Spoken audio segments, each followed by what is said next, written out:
مراد سعید وہ کردار ہے جو منظر عام سے غائب ہے.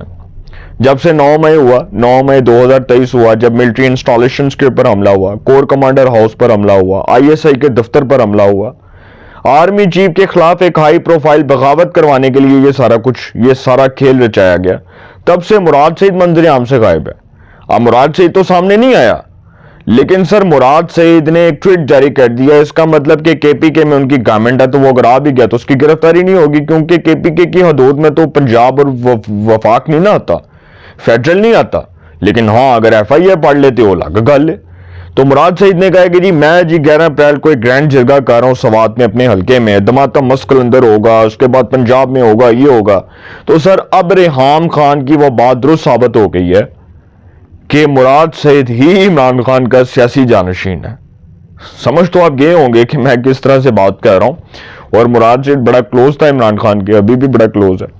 تو اس کا مطلب کہ عمران خان صاحب کا جو جانشین ہے نا وہ تو لاڑا بن گیا، دولہا بن گیا. اصل جانشین تو منظر عام پر آ چکا ہے. دوسری خبر یہ ہے کہ بشرا بی بی اور علیمہ خان میں PTI کا جو اقتدار ہے اس کی رسا کشی جاری ہے. کیڑا قبضہ کرے گا، کیڑا پارٹی تے قبضہ کرے گا، اے ہون لڑائی جڑی ہے نا شدت اختیار کر چکی. بشرا بی بی کہتی ہیں کہ میں آگے آؤں گی، علیمہ خان کہتی ہے میں آگے آؤں گی. بشرا بی بی آگے علیمہ خان کے آگے کہتی ہیں کہ جی میں عمران خان کی اہلیہ ہوں تو میرا رائٹ بنتا ہے. عمران خان صاحب جو ہیں وہ اپنی بہنوں کے ہاتھوں مجبور ہیں، وہ اپنی بہنوں کے آگے کچھ نہیں بولتے. علیمہ خان صاحبہ جو ہیں ان کی زبان اتنی لمبی ہے کہ اس سے پارٹی کے لوگ پریشان ہو چکے ہیں. تو علیمہ خان صاحبہ جو ہیں وہ اگر مذاکرات بھی ہو بھی گئے نا سر، شروع ہو بھی گئی، تو اس مذاکراتی عمل میں اگر تعطل آ گیا یا بیڑا غرق ہو گیا تو اس میں سب سے بڑا کردار علیمہ خان کا ہوگا. یہ یاد رکھیے گا میری بات، اس غریب کی، اس درویش کی، اس فقیر کی، کہ ان مذاکراتی عمل کے اندر سب سے بڑا جو ڈنڈ پڑے گا وہ علیمہ خان کی وجہ سے پڑے گا. اب ایک تو پارٹی میں رسا کشی یہ جاری ہے کہ یہ جو بیرسٹر گوہر صاحب آئے ہیں ان کو بھی اسٹیبلشمنٹ کا کہا جا رہا ہے کہ جی یہ تو اسٹیبلشمنٹ کے مائتی ہیں، مطلب یہ جی اسٹیبلشمنٹ کا گروپ ہے. اب اس وقت الزام، اسی طرح کا ایک الزام سلمان اکرم راجہ کے اوپر لگ رہا ہے. سلمان اکرم راجہ، بیرسٹر گوہر، شیخ وقاص اکرم، اسد کیسر، اس طرح کے بہت سے سیاستدانوں کو کہا جا رہا ہے کہ جی یہ اسٹیبلشمنٹ کے ہیں اور یہ تحریک انصاف کی ایک کمپرومائزڈ قیادت ہے جو نہ تو دھرنا دے سکتی ہے، جو نہ باہر نکل سکتی ہے، جو نہ کوئی لانگ مارچ کر سکتی ہے، جو نہ احتجاج کر سکتی ہے. اور ایک طرف جو سب سے بڑا الزام تحریک انصاف کے اندر اسٹیبلشمنٹ کے حمایتی کا لگ رہا ہے وہ علی امین گنڈا پور کے اوپر لگ رہا ہے. اور علی امین گنڈا پور CM KPK ہے. اب تحریک انصاف کے جتنے ٹرولز ہیں وہ آپ اٹھا کر دیکھ لیں، اس کے اندر ایک ہی بات آپ کو نظر آئے گی کہ علی امین گنڈا پور اسٹیبلشمنٹ کا حمایتی ہے. علی امین گنڈا پور جو ہے وہ عمران خان کی جڑیں کاٹ رہا ہے. علی امین گنڈا پور جو ہے وہ تحریک انصاف کا نیریٹو جو ہے اس کو تباہ کر رہا ہے. ابھی تک تحریک انصاف کے لوگ اس طرح کے ٹویٹس کر رہے ہیں، سوشل میڈیا ہینڈلرز جو باہر کے ملکوں میں بیٹھے ہیں، جو پاکستان میں بیٹھے ہیں، پھر ان کے وہ یوٹیوبرز جن کو مشورے دیتے ہیں، جن کے مشوروں سے یہ مستفید ہوتے ہیں، وہ ان کو کہہ رہے ہیں کہ خان جڑا ہے نا، خان کہہ رہے ہیں کہ جی میرا الیکشن دے دیو، مجھے میرا الیکشن واپس کر دو. 8 فروری 2024 کا 26 نومبر کو گولی کیوں چلائی، ہمارے لوگوں کو شہید کیوں کیا، آئینی ترمیم کیوں کی، میری حکومت کیوں گرائی، یہ سارے مطالبات خان کہہ رہا ہے کہ جی رکھ دو میرے سامنے، یہ سارے مان لو، میں خاموش ہو جاؤں گا، باہر کے ملک چلا جاؤں گا، میں وزیر اعظم نہیں بنوں گا اور تم حکومت 5 سال پورے کر لو. یہ اس طرح کے گھسے پیٹے بکواس تجزیے کرنے والے لوگ جو ان کو پھنسا رہے ہیں، جو اصل میں ان کا دھڑن تختہ کر رہے ہیں، وہ سر سارا دن وہ ڈالرز، میں نے آپ کو بتایا تھا نا ڈالرز کا کمال ہے. اگر انسان نے سستی شہرت کے لیے جھوٹ بولنا ہونا تو سر پھر تو جھوٹ بولنے پر کوئی پابندی نہیں. پھر آپ 2 لاکھ یا پھر آپ 10 لاکھ دفعہ بھی جھوٹ بول لیں تو میرے خیال آپ کو وہ بھی کم پڑ جائے گا. سال میں 365 دن ہوتے ہیں، 365 ڈیز. 365 دنوں میں میرا خیال ہے کہ ان یوٹیوبرز نے ایک عالمی ریکارڈ قائم کیا ہوگا جھوٹ بولنے کا، جو تحریک انصاف کو جھوٹ پھلا کر دیتے ہیں، خبریں بنا کر دیتے ہیں.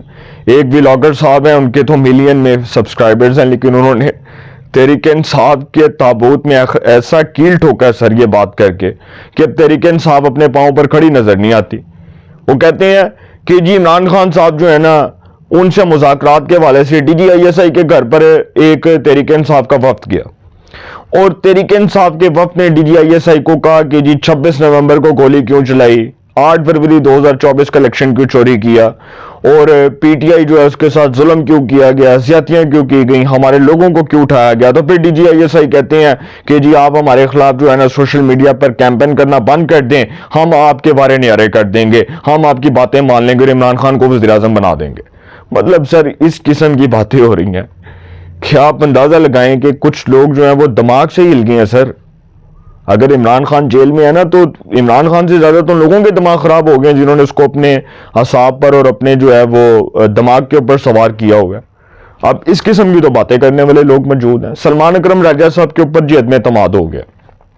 تحریک انصاف کی موجودہ قیادت نے کہا خان صاحب کو، بہت سے پارٹی کے سینئر ورکرز نے، رہنماؤں نے، کہ سلمان اکرم راجہ تو خان صاحب نیا نہیں آیا، اس نے 2024 کا الیکشن لڑا، اس سے پہلے تو وہ پارٹی میں نہیں تھا، اس کا کوئی وجود نہیں تھا۔ بابر اعوان نے، اعظم سواتی نے، بہت سے لوگوں نے شکایتوں کے انبار لگا دیے اور یہ کہہ دیا کہ جی پارٹی اس طرح سے چل رہی ہے، ایسے چل رہی ہے، یہ تو کوئی بات نہ ہوئی، ہماری جو ہے وہ بات نہیں سنی جاتی، ہمارے موقف کو نہیں سنا جاتا، ہمارے موقف کی تائید نہیں ہوتی۔